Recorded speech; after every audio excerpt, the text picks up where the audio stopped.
روزی تنگ کی جاتی ہے کرتوت اور کردار اور کریکٹر کی وجہ سے، نافرمانیوں کی وجہ سے اللہ روزی کھینچ لیتا ہے، تنگ کر دیتا ہے. اور ہم لوگ کیا سمجھ رہے ہیں؟ اس نے کچھ کر دیا ہے، اس نے کچھ گھسیڑ دیا ہے، اس نے وہ کر دیا ہے. ابے تو نے کیا کیا ہے اپنے ساتھ وہ بولنا. اپنے آپ پر ظلم ہم کر رہے ہیں، نام دوسرے کا لے رہے ہیں.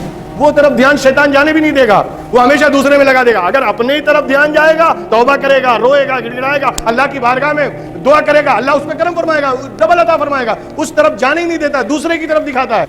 وہ رشتہ دار تیرے جلتے ہیں، وہ تیرے چاچا، وہ تیرے بابا، وہ انہوں نے ایسا کر دیا، ان کی عورت بہت ڈائن ہے، یہی سب کر رہا ہے. اور یہ آپو باپو جاہل اعظم، یہ سب اور زیادہ لوگوں کو گمراہ کر رہے ہیں. جو اقارب کو، رشتہ داروں کو، یتیموں کو، مسکینوں کو، فقیروں کو، سوال کرنے والوں کو، جن کی گردن پھنسی ہے، قرض سے دبے ہیں یا قید کی زندگی گزار رہے ہیں، ان کو چھڑانے کے لیے، اس کو قید یعنی قرض سے باہر نکالنے کے لیے اس سب شرطیں بعد میں لگائی ہیں اللہ نے کہ وہ بندہ جو اپنے عمل کو نیکی بنانا چاہتا ہے اسے پہلے ایمان میں مضبوط ہونا پڑے گا، پھر لوگوں کے ساتھ ڈیلنگ میں مضبوط ہونا چاہیے، لوگوں کا مددگار ہو، سہایک ہو،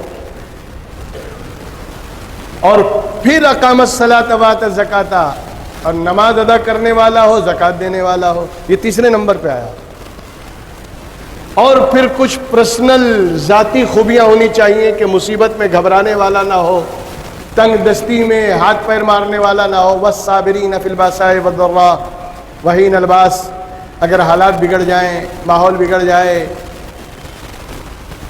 فائنینشلی اور مالی طور پر حالات اگر پیچیدہ ہو جائیں تو گھبرائے نہیں، صبر کرے.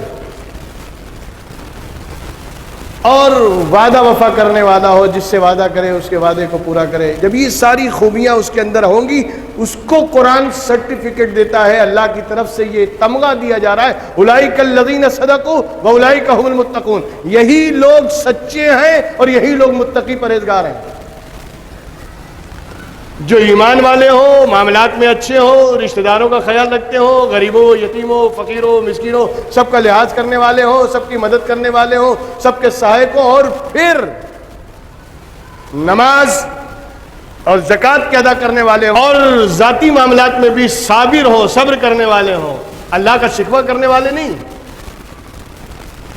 کہ جو خدا آج دولت سے نواز رہا ہے، کل ذرا سی تنگی آ گئی تو ہر طرف دوڑنا بھاگنا شروع ہو گیا. اللہ کی شکایت ہو رہی ہے، حالات بہت خراب ہیں، دھندا بند ہو گیا، یہ ہو رہا ہے، وہ ہو رہا ہے. ارے بھائی ہو گیا، بند کس نے کیا ہے؟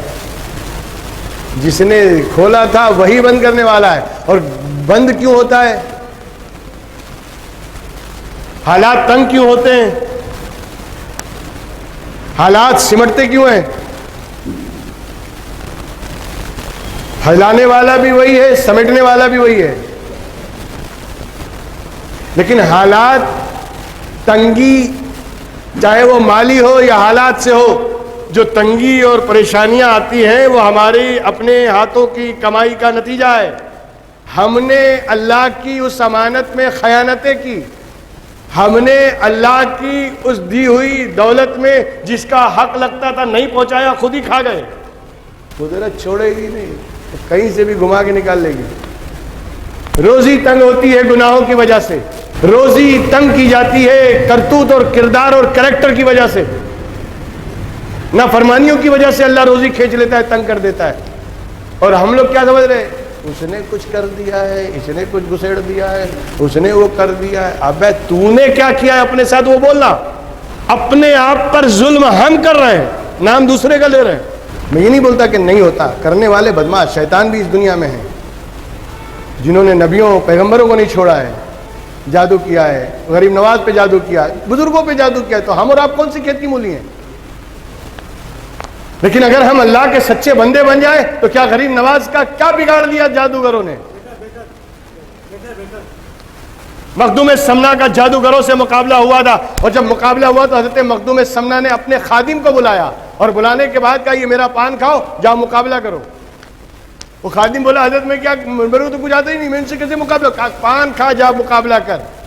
اور جب اس نے پان کھایا، اس پان میں وہ تاثیر تھی کہ جا کے سارے جادوگروں کو چت کر دیا اس نے، اور یہ بتا دیا کہ جب خادم کا یہ عالم ہے تو مخدوم کا عالم کیا ہوگا.